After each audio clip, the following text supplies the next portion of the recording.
Om Sri Sai Ram. Om Sai Ishwaraya Vidmahe Satyadevaya Dhimahi Tannah Sarva Prachodayat. My humble pranams at the lotus feet of our beloved Mother Sai. My heartful pranams to all the elders, brothers and sisters present here. My heartful Sai Ram to each and everybody here. Swami, we are very grateful to you for bringing all of us here to your abode, for which the sages and hermits did penance for thousands of years. The devotees of Vijayanagaram district are very fortunate to come to your lotus feet by accumulating punya, that is goodness, from many of their births. Prasanthi Nilayam is the symbol of love and brotherhood in the minds of each and every devotee of our district. In our journey from birth to death, from dawn to dusk, from ignorance to light, and from I to we, you are the only mother, father, friend, philosopher, and guide. Swami, bless us all to remain always at the right path, to do right actions, and to lead right way of life. Let the message of our Mother Sai to do good, see good, be good, may be the life mantra of each one of us. Swami, forgive us for all our shortcomings and keep all of us in your fold and at your holy feet. It was in early 60s, the glory of beloved Swami echoed in the minds of devotees in the district of Vijayanagaram. From early 70s, the basic principles of Sri Satya Sai organization were on the way, like bhajans, Nagara Sankirtanam, Narayana Seva, Sadhana camps, etc. But administrative setup in the district took its full shape only after 1980, that is, after the Third World Conference. When the district patron came after the 7th World Conference in the year 2000, then only Sri Satya Sai organization of Vijayanagaram district came into existence. Since then, many activities were conducted, keeping the needs and requirements of the local people and their background in our mind. Till today, we have 16 samitis and 154 bhajan mandalis in the district unit. Out of the 34 revenue mandals, we could reach almost all except a small part of our district. Swami, Vijayanagaram from its historical times is the seat of art, culture, music, literature, education and traditions. It has produced many talented and intellectual people like Adibhatla Narayana Das Garu, Gurujada Apparao Garu, Ghantasala Garu, Dwaram Venkata Swami Garu, etc. Once it was a rich destination from many generations, but with the changing times, it has lagged behind and doing struggle for reviving the bygone days. Swami, due to irregular and ultimate rains, barren high hills, droughts and scarcity of water, people of our district are suffering a lot and facing many problems. Today, ours is a backward district, are suffering a lot and facing many problems. Due to irregular and ultimate rains, today ours is a backward district with illiteracy, unemployment, barren agricultural fields, scarcity of water, and uncalled social stigmas. Swami, we need your blessings, your grace to overcome all these problems by transformation with various spiritual and service activities to bring our people back towards better society. Swami, every drop of love you have poured in our heart is shaped today towards a bigger commitment to make the society better by rendering service at grassroots level. We have focused our activities at the rural or village level so that a larger part of our district and a larger population can get the benefit. Sri Sathya Sai organization of Vizianagaram district in last 10 years has planned its programs in such a way that all the three wings of spiritual, service and educational activities were basically highlighted the needs and necessaries of village output. We are grateful to you, Swami, because of your blessings. We could reach more than 500 villages along with integrated village development programs specific to each village, covering a population over 10 lakhs. Swami's most favorite Dinajana Seva program is undertaken at two places having 40 students, one of the largest in Andhra Pradesh. The recently started National Narayana Seva is undertaken throughout the district having more than 400 beneficiaries. For the rural unemployed youth, both gents and ladies, self-employment programs were launched in the name of Matrusri Iswaramma Swayam Upadhi Padakam at 12 places, in which 2 computer training centers and 10 tailoring units exclusively for ladies are prominent. Till today, more than 300 sewing machines were distributed and 25 vocational training programs were already completed. The district organization has adopted 3 villages as SSS VIP villages, where several activities are being done regularly. The school children, ladies and unemployed youth were basically focused for service activities in these villages. The problem of getting good and potable drinking water is a major task for our people. The Sai organization has extended its helping hand by digging 10 wells, 5 bore wells and 2 water tanks. 9 bus shelters were also constructed. For the old and distressed, we have old age homes separately for ladies and gents. Regular medical services in the form of allopathy and homeo is done at 6 places. 2 of the major villages were adopted and developed into rural community centers. Swami, all these are small drops in your ocean of mercy and love. We could do these all sevas only with the blessings of yours. Otherwise, it is very difficult to perform. During the last 1 year, several activities were conducted in view of Swami's 86th birthday and also for present Parti Yatra. Training programs for Balavikas Gurus, spiritual awareness programs for youth, sadhana camps, study circles and Sevadal training programs for active workers were done in a mass level. To create a new generation, we have also conducted several symposiums and seminars on Indian culture and spirituality, communication and personality development, and education in human values for college students and teachers. A new program called Navaseva Puspam was recently undertaken at Samiti level to do Seva in completely new villages. Swami, every year we are designing a year plan and we are trying to do the same.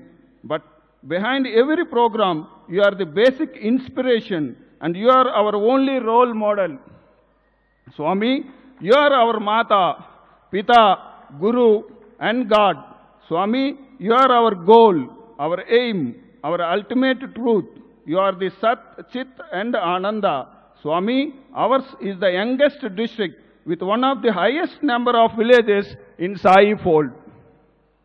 Swami, please bless us, our people, our farmers, students, youth, children, leaders, organizers, our devotees and every one of us to make our district Annapurneswari and Bhagya Pradhan. Om Sri Sai Ram.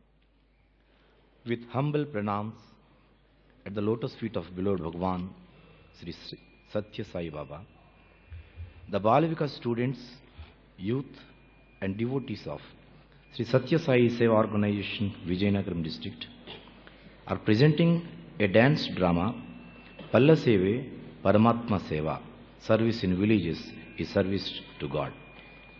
This drama depicts how Sai youth bring transformation in villagers and even prisoners with their selfless service. This drama is based on real life. Incidents happened in the village Banadi in Vijayanagaram district and central jail of Vishakhapatnam. Jalagaya, a wealthy person in the village, exploits the innocence of the villagers and encourages them to take up activities which are neither useful to them nor to the village. While Vinayam, a gentleman, strives for the uplift of the villagers and development of the village. At this juncture, Sai youth enters the village, promising selfless service for the development of the village. They narrate the story of Banadi village, where the water project was blessed by Bhagavan. When the Sai youth prayed Bhagavan to bless them to sink a borewell at Banadi, Bhagavan remarked that the subsoil water at Banadi contains 3% fluoride and it is unfit for human consumption. But with an enchanting smile, blessed them to go ahead with the project. To the astonishment of everyone, when the borewell was opened, happy with the end, and the borewell was opened, the water source for the well was very fine. It is only source of drinking water to the village. The youth advised a villager, Simhadri, to join his son in the Satya Sai Seva Kendram at Banadi, where free education and food is provided by the Sai youth. When the villagers hailing from the low caste was hesitating because of his caste, the Sai youth tell him that they follow Bhagavan's preaching that there is only one caste, the caste of humanity, and there is only one religion, the religion of love. Meanwhile, Shekharam, the son of Jalagaya, arrives in the village and advises the villagers to treat the path of love and service. He tells his father how he became a criminal and was imprisoned because of the bad things done by his father. He narrates how his life in prison became a boon for his transformation with the guidance and encouragement of Sai youth. He tells his father his determination to follow the path of love and righteousness. Jalagaya realizes his mistake and with repentance he vows to change his house into a Prashantanilayam, a home for the orphans. The drama concludes with the children of the village singing the glory of Bhagavan in ecstasy. Swami, we are very much grateful to you for giving us this opportunity. Thank you, Swami. Sai Ram. భగవాన్ శ్రీ సత్యసాయి బాబా వారి దివ్య కృపాశీస్సులతో శ్రీ సత్యసాయి సేవా సంస్థల విజయనగరం జిల్లా ఆంధ్రప్రదేశ్ వారు విజయ Chaitanya పర్తియాత్ర December 2011 సందర్భంగా సమర్పించు పల్లి సేవయే పరమాత్ముని సేవాను సంగీత నృత్య నాటకం. పల్లె ప్రజలలో ఖైదీలలో కూడా సాయి యువత తమ నిస్వార్థ సేవతో తేవగలిగిన మార్పుకు రూపకల్పనే ఈ నాటక ఇతివృత్తం. విజయనగరం జిల్లాలో బాణాది గ్రామంలో మరియు విశాఖ కేంద్ర కారాగారంలో జరిగిన యథార్థ సంఘటనలు ఈ సంగీత నృత్య నాటకానికి ఆధారము. పల్లెలో శ్రీమంతుడు జలగయ్య వారికి గ్రామానికి అనవసరమైన ఆటపాటలకు ప్రోత్సహించి పల్లె ప్రజల అమాయకత్వాన్ని సొమ్ము చేసుకుంటూ ఉంటాడు. కానీ వినయం అనే పెద్ద మనిషి గ్రామాభివృద్ధికి గ్రామ ప్రజల అభ్యుదయం కోసము శ్రమిస్తూ ఉంటాడు. ఈ సందర్భంలో సాయి యువత ఆ గ్రామంలో ప్రవేశిస్తారు. గ్రామాభివృద్ధికి నిస్వార్థ సేవ చేస్తామని వాగ్దానం చేస్తారు. బాణాది గ్రామంలో స్వామి ఆశీస్సులతో చేపట్టిన నీటి పథకం గురించి వివరిస్తారు. సాయి యువత బాణాదిలో మంచినీటి కోసం బోరు వేస్తామని చెప్పినప్పుడు భగవాన్ బాబా అక్కడ నీటిలో 3% ఫ్లోరైడ్ ఉంది, అది త్రాగడానికి పనికిరాదు కదా అని చెప్పి అయినా బోరు వేయండి అని ఆశీర్వదించారు. స్వామి ఆదేశానుసారం సాయి యువత ఆ గ్రామంలో ఒక బోరు వేశారు. అందరూ ఆశ్చర్యపోయే రీతిలో అందులో ఫ్లోరైడ్ లేని తీయని నీరు లభించింది. ఆ గ్రామానికి నేటికి ఆ నీరే ఆధారం. సాయి సింహాద్రి అనే గ్రామస్తునికి అతని కుమారుణ్ణి బాణాది శ్రీ సత్యసాయి సేవాకేంద్రంలో చేర్చమని, అక్కడ ఉచితంగా వసతి భోజన సదుపాయములు చదువు సమకూరుతాయని సలహా ఇస్తారు. తాను కడజాతి వాడనని సందేహిస్తున్న సింహాద్రికి ఉన్నది ఒక్కటే కులము, అది మానవ కులము, ఉన్నది ఒక్కటే మతము, అది ప్రేమ మతము అన్న బాబా ప్రబోధలే మనకు అనుసరణీయమని చెప్పి అతన్ని ఆదరిస్తారు. అదే సమయంలో జలగయ్య కుమారుడు శేఖరం ఆ గ్రామమున ప్రవేశించి గ్రామస్తులను దురలవాట్లకు దూరం కమ్మని సన్మార్గములో నడవమని చెబుతాడు. జలగయ్య అలవాటు చేసిన ఆడంబరాల వల్ల తాను నేరస్తుడిగా మారి జైలుకు వెళ్ళానని, ఆ జైలు శిక్షే తనకు వరమైందని చెబుతాడు. జైల్లో సాయి సోదరుల బోధనలు విని పరివర్తన చెందిన శేఖరం ఆస్తిపాస్తులు కాకుండా నీతి నిజాయితీలతో జీవిస్తానని తండ్రికి స్పష్టం చేస్తాడు. జలగయ్య తన తప్పు తెలుసుకుని పశ్చాత్తాపంతో తన ఇంటిని ప్రశాంతి నిలయంగా మారుస్తానని, అనాథలకు ఆశ్రయము కల్పిస్తానని ప్రమాణం చేస్తాడు. ఆనందోత్సాహాలతో గ్రామంలోని పిల్లలు సత్యసాయి వైభవాన్ని గానం చేస్తారు. ఇంతటితో నాటకం ముగుస్తుంది. జై సాయిరాం. శ్రీశైలనాథం సకల నిర్గుణ మద్వితీయం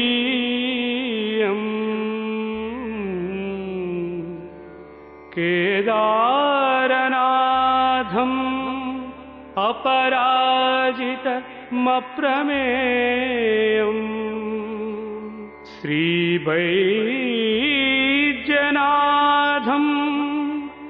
సకల నిష్కళమాత్మరూపం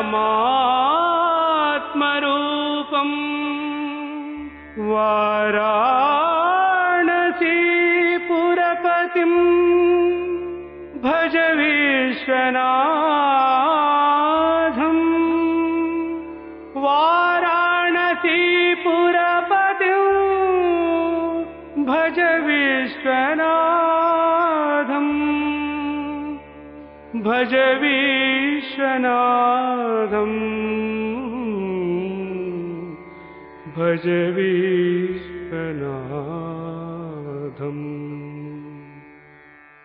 ఏం వినయం గారు, మరి అంత భక్తి శ్రద్ధలతో ప్రార్థిస్తున్నారు?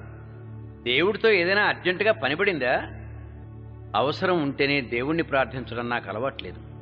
ప్రార్థన నా నిత్యకృత్యం. ఆహా, అక్కడికి తమరొక్కరే భక్తులైనట్టు మేం కానట్టు. ఇదిగో చూడండి, 60 ఆలయాలకి శాశ్వత పూజకి డబ్బు కట్టాను. అవసరం ఉన్నా లేకపోయినా 6 నెలలకోసారి ఏదో కొండెక్కుతాను. 1116 ఇచ్చి పాద పూజలు చేస్తున్నాను. ఇదంతా భక్తి కాదంటారా? మీరు చేసినవన్నీ మీకోసం. దాన్ని విమర్శించే హక్కు నాకు లేదు. నా ప్రార్థన నా కోసం కాదు జలగయ్య గారు. ఈ గ్రామం బాగుపడాలని 6 కిలోమీటర్ల అలో లక్ష్మణాన్ని వెళ్లి తెచ్చుకుంటే కానీ మంచినీళ్లు రావు. తెచ్చుకోలేక ఇక్కడి నీళ్లు తాగితే రోగాలు వస్తాయి. సరైన బడి లేక పిల్లలు నిరక్షరాస్యులై కూలీనాలి చేసుకుని బతుకుతున్నారు. బుద్ధి చెప్పే నాథుడు లేక యువకులు సినిమాలు షికార్లు అంటూ జులాయిగా తిరుగుతున్నారు. డాక్టర్లు రాక ఆస్పత్రి మూతపడి ప్రజలు రోగాల పాలవుతున్నారు. ఈ పరిస్థితి మార్చు భగవంతుడా అని వేడుకుంటున్నాను. ఇవన్నీ నాకు తెలియటండి. నీటి వసతి లేదన్నారు. ఎంతమంది రోజు నీళ్లు మోసి కూలి సంపాదించుకుంటున్నారు చెప్పండి. నీటి సమస్య ఉండబట్టి కదా నిరుద్యోగ సమస్య తీరింది. అదిగాక 6 కిలోమీటర్ల నడక అంటే ఆరోగ్యానికి రాసబాటన్నమాట. స్కూల్ లేదన్నారు. చదువుకున్న వాళ్ళంతా డిగ్రీలు చేతపట్టుకుని ఉద్యోగాలు లేక రోడ్ల వెంట తిరుగుతూ ఉంటే చదువు లేని మన కుర్రకారంతా కూలీ నాలీ చేసుకుని హాయిగా బతుకుతున్నారు. ఇక యువకులు అంటారా, ఇలా బలాదూరుగా తిరుగుతూ ఉంటే లోకజ్ఞానం పుష్కలంగా సంపాదించుకుని కాలం కర్మం కలిసి వస్తే రాజకీయాల్లో చేరొచ్చు, పదవులు అలంకరించవచ్చు. దానికి చదువుతో నిమిత్తం లేదు కదా. ఇక డాక్టర్లు అంటారా, రాకపోతేనే నయం. వ్యాధులతో జనం తగ్గితే జనాభా సమస్యకి చక్కటి పరిష్కారం లభిస్తుంది. ఏ విషయమైనా బాగా ఆలోచించి అర్థం చేసుకోవాలండి. జలగయ్య గారు, ఆ బాధలు పడిన వారికి తెలుస్తుంది, అనుభవించిన వారికి బోధపడుతుంది. వారి ఆవేదన కడుపు నిండిని మీకేం తెలుస్తుంది, మీకెలా అర్థం అవుతుంది? నాకు వాళ్ళ బాధలు తెలియవంటారు. నిజంగా నాకు తెలియకపోతే ప్రతి అమ్మవారి జాతరకి అందరికీ అన్నదానం ఎందుకు చేస్తానండి? మీ దగ్గర కుక్కల్లా విశ్వాసంగా పడి ఉండటానికి మీరు వేసే భిక్ష అది. అదే కాదు, తీర్థాలని జాతరలని అర్థం లేని ఆటలు పాటలు దురలవాట్లు అలవాటు చేశారు. ఆటల పాటల అలజడిలో పడి చదువు సంధ్యలు మాని నిరక్షరాస్యులై ఇళ్ళు పొలాలు తాకట్టు పెట్టుకుని జీవితాంతం మీకు పాలేర్లుగా పనిచేసి మీ ఖజానా నింపడానికి. హద్దు మీరు మాట్లాడుతున్నారు. మీరు శ్రీమంతుని చూసి అందరూ ఈర్షిపడేవాళ్లే. ఎందుకో తెలుసా? సంపాదించే నేర్పు లేక. జలగయ్య గారు, ధనం అనేక విధాలుగా సంపాదించవచ్చు. పేదల పొట్ట కొట్టి ధనం కూడబెట్టి దానికి నేర్పు అన్న అందమైన పేరు పెట్టకండి. ఇలాంటి సంపాదన వల్ల మనకు మంచి జరగదు. ఊరుకోండి వినయం గారు, వారితో వాదనెందుకు? ఎప్పటికప్పుడు నా బాధ చెప్పనివ్వరు సింహాద్రి మీరు. అందుకే ఈ గ్రామం పాడుపడిన గుడిలో ఉండిపోయింది. ఆయనతో మనకేంటి గాని, నువ్వెక్కడికి బయలుదేరావురా సింహాద్రి? పట్నానికండి. ఒక పుణ్యాత్ముడు నా కొడుకుని చదివిస్తానంటేను తీసుకువెళ్తున్నాను. నీ అంత అమాయకుడిని చూడలేదురా. వాడెవడో చదివిస్తానంటే నమ్మేయడమే, ఏమీ విచారించకుండా పిల్లల్ని వాడికి అప్పచెప్పేయడమే. వెర్రివాడా, పిల్లల్ని చేరదీసి విదేశాలకు అమ్మేస్తారా? అయినా వీడికెందుకురా చదువు? వాణ్ణి అభిమానంగా ఆదుకోవడానికి, ఉద్యోగం ఇవ్వడానికి నేను లేను. రేపటి నుంచి మా ఇంటికి పంపించు. అందాక పశువుల్ని కాస్తాడు, పెద్దవగానే పాలేరుగా ప్రమోషన్ ఇస్తాను. హాయిగా కడుపులో చల్ల కదలకుండా మన ఊళ్ళో పడి ఉంటాడు. నేను పాలేరు పని చెయ్యను నాన్న, నేను చదువుకుంటాను. చెయ్యవురా, ఐఏఎస్ కలెక్టరో అబ్దుల్ కలామో అయిపోతావు. ఎందుకు కాకూడదు? పేద ఇంట్లో పుట్టిన కలాం పేపర్లు అమ్ముకుని రాష్ట్రపతి పదవిని అధిష్ఠించి ప్రజలందరికీ ప్రేమ పంచలేదా? ఓహో, తమరి సలహా కూడా ఉందన్నమాట ఈ వ్యవహారంలో. బాగుపడాలనుకునే వారందరికీ నా సహాయం అందిస్తాను. ధనము లేకున్న దుఃఖమురా అన్నా, ధనము లేకున్న దుఃఖమురా, ఆ ధనమే ఉంటే దాన్ని దాచ దుఃఖమురా అన్నా, ఆ ధనమే ఉంటే దాన్ని దాచ దుఃఖమురా, ధనము లేకున్న దుఃఖమురా. పాటలు పద్యాలు మాని పని చేసుకోకూడదా అమృతం? వాడి కష్టాలు మర్చిపోవటానికి వాడు ఆటలు ఆడుకుంటాడు, పాటలు పాడుకుంటాడండి. అది తప్పే. ఒరే సింహాద్రి, వీడిని ఇంటికి తీసుకెళ్ళు. రండి బాబు. ధనము లేకున్న దుఃఖమురా అన్నా, ధనము లేకున్న దుఃఖమురా, ఆ ధనమే ఉంటే దాన్ని దాచ దుఃఖమురా అన్నా, ఆ ధనమే ఉంటే దాన్ని దాచ దుఃఖమురా, ధనము లేకున్న దుఃఖమురా. భగవంతుడా, ఈ అభాగ్యుల్ని ఆదు